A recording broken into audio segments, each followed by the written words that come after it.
మహిళలు ఎదుర్కొంటున్న సమస్యల గురించి మాట్లాడుకుందాం.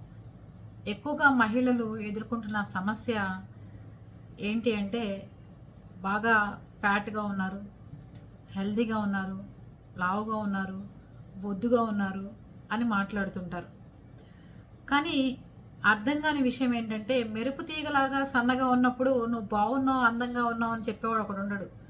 ఏమాత్రం మనలో లోపం ఏదైతే కనిపిస్తుందో, ఆ లోపాన్ని వెతికి నువ్వు బాగోలేదు అని చెప్పడానికి ప్రయత్నం చేస్తారు అందరూ. అవునా కదా? మీరు పిల్లలు పుట్టిన తర్వాత 50+లో పడ్డ తర్వాత, 45 వచ్చిన తర్వాత, లేకపోతే 60లో 70లో పడ్డ తర్వాత ప్రతి ఒక్కళ్ళు విమర్శించేవాళ్ళే. నువ్వు అలా ఉన్నావు, నువ్వు ఇలా ఉన్నావు, అందంగా లేవని. అదే వయసులో ఉన్నప్పుడు, సన్నగా ఉన్నప్పుడు, బాగున్నప్పుడు ఎవరు మాట్లాడరు. అదే మొహాల మీద ఏ మచ్చలు రాకుండా, ముడతలు రాకుండా ఉన్నప్పుడు మాత్రం ఎవ్వరు కామెంట్ చేయరు. ఎంత అందంగా ఉన్నా చెప్పరు. వెంటనే మొహం మీద ముడతలు కానీ, లేకపోతే మొహం మీద మచ్చలు కానీ, లేకపోతే మనం పార్ట్‌లో, బాడీ పార్ట్‌లో ఏదైనా అవయవాల్లో ఏదైనా దెబ్బలు కానీ ఏదైనా తగిలినప్పుడు, లేకపోతే నా ముక్కు మీద మచ్చొచ్చిందనుకోండి, మచ్చ లేనప్పుడు ముక్కు చాలా అందంగా ఉండేది, చాలా బాగుండేది.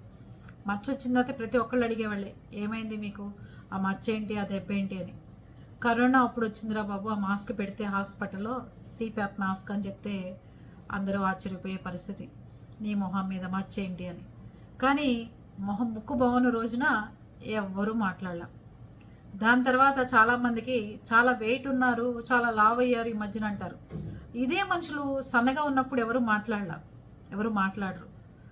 అలాగే చాలామంది చాలా రకాలుగా ఆడవాళ్ళు జుట్టు బారుందని, చిన్నగా ఉందని, పెద్దగా ఉందని, ముక్కు బాగుంది, మొహం బాగాలేదు, కళ్ళు బాగున్నాయి, కాళ్ళు బాగలేదు, ఎన్నో రకాల వంకలు ఆడవాళ్ళ విషయంలో.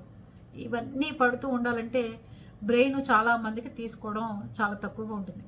కానీ నేనైతే చాలా ఆస్వాదిస్తూ తీసుకుంటాను. కరోనా అప్పుడు నా జడ మొత్తం ఊడిపోయి కొత్తిమీర ఎంత ఉంటుందో ఇంత జడ అయిందండి. మొత్తం అంతా 2 నెలలు బెడ్ రీడ్‌కి మొత్తం జడ ఊడిపోయి ఇంత జడ బ్యాండ్ పెట్టుకుంటే. చాలామంది అన్నారు, ఏంటి చాలా అసహ్యంగా ఉంది జడ, అదేం జడ, మరీ అన్యాయంగా ఉంది, అంత జడ ఏంటి అని విమర్శించిన వాళ్ళు కూడా ఉన్నారు. సంవత్సరం తిరగకుండా అంతకుముందు నా జడ పెద్దదైతే ఒకడు నీ జడ బాగుంది, నువ్వు ఎంత పువ్వు పెట్టుకున్నా అందంగా ఉంటావు అన్నవాళ్ళు లేరు. అదే జడ ఊడిపోగానే అయ్యో పాపం కరోనాతో ఊడిపోయింది, వచ్చేస్తుందిలే అని ధైర్యం చెప్పేవాళ్ళు ఒకడు ఉండడు.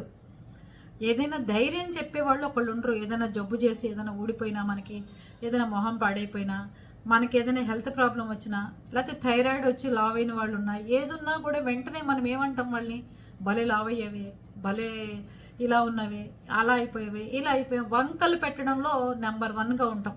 అవంతా తీసుకోగలగాలి. దాని తర్వాత మళ్ళీ పెద్ద జుట్టు అయిపోయింది. ఎవడు అడిగేవాళ్ళు, ఏ నీ జడ బాగుందని. అప్పుడప్పుడు ముందుకేసుకుంటాను కదా, అలాంటి వాళ్ళ కోసమే. నీ జడ బాగోలేదు అన్నవాళ్ళు ఇప్పుడు నా జడ ఎంత ఉందో చూడటం కోసం ఏమంటారు. అందుకని ఏ మనిషి అయినా ఎవరు విమర్శించినా మీరందరూ పాజిటివ్గా తీసుకోండి. కొంతమందికి వయసులో ఉన్నాం కదా, అహంకారం ధోరణితో ముడతలు వచ్చాయి మీ మొహాలని పెద్దవాళ్ళని చూడంగానే అత్త అని సంబోధించేయడం అట్లాంటివన్నీ చేస్తుంటారు. ముడతలు వచ్చాయని, బాగోలేదని, ముసలి వాళ్ళు అయిపోయారని అంటుంటారు. కానీ మళ్ళీ వాళ్ళు అదే ఏజ్కి రావాలన్న విషయం వాళ్ళకి తెలియాలి కదా. తెలిసినప్పుడు కదా ఒక మనిషిని విమర్శించేటప్పుడు 4 వేళ్ళు మన వైపు కనపడతాయని వాళ్ళకి తెలియాలి. దాని తర్వాత వాళ్ళకి ఎప్పటికీ అర్థమవుతుంది, మన వయసుకు వచ్చేసరికి అర్థమవుతుంది. అంతే కదా. ఎవ్వరు ఏది అన్నా, ఏమన్నా వాళ్ళ మాటలు వాళ్ళకే ఉంటాయి తప్ప మీరెక్కడ ఫీల్ కాకుండా ధైర్యంతో ఉంటేనే ముందుకెళ్ళగలుగుతాం. చాలామంది పాపం జాబ్ చేసుకునే వాళ్ళు ఉంటారు. కొంతమంది శారీ కట్టుకున్నారనుకోండి, అసలు ప్రాబ్లమే లేదు, ఎంత లావు ఉన్నా, సన్నగా ఉన్నా, ఏదున్నా. కానీ డ్రెస్సులు వేసుకునేప్పుడు, మోడర్న్ డ్రెస్ వేసుకున్నప్పుడు పాపం చెప్తుంటారు, ఈ డ్రెస్ తినకంటే నీకు బాగుంది, తనకంటే వాళ్ళకి బాగుంటుంది, అలా చెప్తున్నప్పుడు పాపం చిన్న చిన్న పిల్లలు కదండి ఫీల్ అవుతూ ఉంటారు. చూడండి, చక్కనమ్మ చిక్కిన అందమే, బొద్దుగా ఉన్నమ్మ ఇంకా బొద్దుగా ఉన్న అందమే అని ఆడవాళ్ళు ఎలా ఉన్నా అందంగానే ఉంటారండి. తెలియని మూర్ఖత్వం మనుషులు అలా ఉంటారు. కొంతమంది చూడండి, ఎంత లావుగా ఉన్నా వాళ్ళు సుకుమారంగా చక్కగా వాళ్ళ చేతులు కానీ అవి కానీ ఉంటాయి. కొంతమంది వయసులో ఉన్న వాళ్ళ చేతులు చూస్తుంటే పిడకలు చేసిన చేతులు, పేడ ఎత్తిన చేతులు, లేకపోతే మగవాళ్ళ చేతులు అలా ఉంటాయి. అవి చేసిన వాళ్ళు కూడా చక్కగా పేడ చేసి పిడకలు చేసిన వాళ్ళు కూడా సుకుమారంగా ఉంటాయి వాళ్ళ చేతులు. కానీ సుకుమారంగా పెరిగిన వాళ్ళ చేతులు కూడా అప్పుడప్పుడు చాలా సన్నగా అందంగా కనిపిస్తుంటాయి. కానీ కొంతమంది చేతులు చూస్తుంటే ఆడవాళ్ళవి మగవాళ్ళ చేతుల్లాగా అనిపిస్తుంటాయి. అయినా కూడా అప్పుడు కూడా మనం విమర్శించకూడదు. ఎలా ఉన్నా అందంగా ఆడవాళ్ళు ఉంటారు.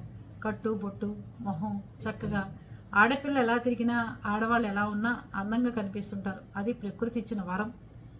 అందుకని అనవసరంగా ఈ గాలి చేష్టలు గాలి మాటలు పట్టించుకుని మీకు మీరు ఫీల్ అవ్వటం కానీ బాధపడటం కానీ చేయమాకండి. అర్థమైందా? ఉద్యోగాలకు వెళ్ళే చోట కూడా ఆడవాళ్ళు చాలా ఇబ్బంది పడుతుంటారు. రంగు తక్కువ వాళ్ళని ఒక రకంగాను, రంగు ఎక్కువగా ఉన్న వాళ్ళని ఒక రకంగాను, డబ్బు ఉన్న వాళ్ళని ఒక రకంగాను, డబ్బు లేని వాళ్ళని ఒక రకంగాను సమాజం చూస్తుంటుంది. ఎలా చూసినా మీ ఆత్మ సౌందర్యం ఏంటో తెలుసా?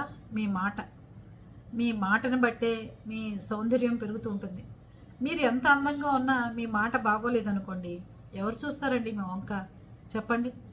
అందుకని ఒక మెట్టు తగ్గినా పర్వాలేదు కానీ మాటను మాత్రం చక్కగా పొందిగ్గా ఉంచుకోండి. అర్థమైందా?